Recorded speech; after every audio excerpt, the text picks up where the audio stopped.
waliin beeynu garaa duruu dagatee jaalalateen nyata gaafa duraa funyaan murtee afaan nakeesse addaana buufte garaa gubbaa malee ahaa waa waliin buune garaa duruu dagatee jaalalateen nyata gaafa duraa funyaan murtee afaan nakeesse laalaana buufte garaa.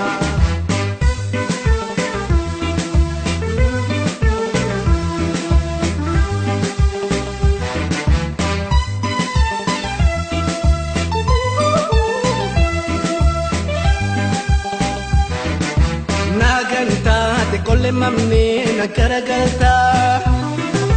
wabito je egaranko suma abdata jirenya kenya fo yesu falkani duya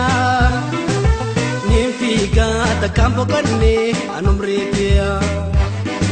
kuya khaisa na garagalte abdina ma khate na gante hamilin to sirana jabte kakumatin isani nobsa ni nobsa ega jibanti sirradte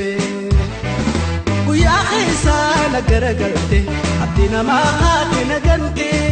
hamilin to sirana jabte kakumatin isani nobsa ega jibanti sirradte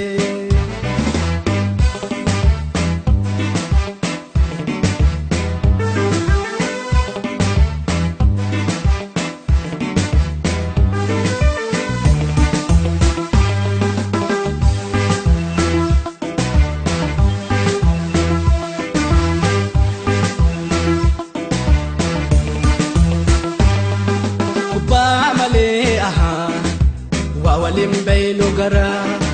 duruu dagatee jaalalateen nyata gaafa duraa funyaan murtee afaan nakeesse addaana buufte garaa gubbaa malee ahaa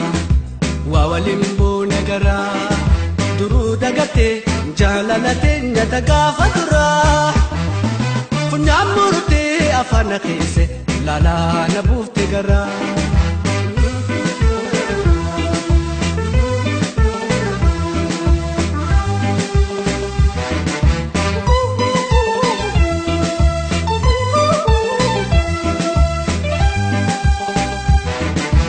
jalqaba guyyaa wal barree akkana seenee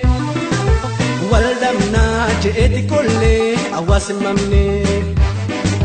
jalaataanii wal dhaabuunis duruuma jiraa wal dhabnee been nagaayaatti anis hin sabraa jalaalaa ma wajji turre sadoo hedduu keessa dabarree maqaa kee haamtu waasin kaasu hireen godaayoo wal dabarres mi'a jireenya hojiin garree jalaalaan hamma wajji turre sadoo hedduu keessa dabarree maqaa kee haamtu waasin kaasu hireen godaayoo wal dabarres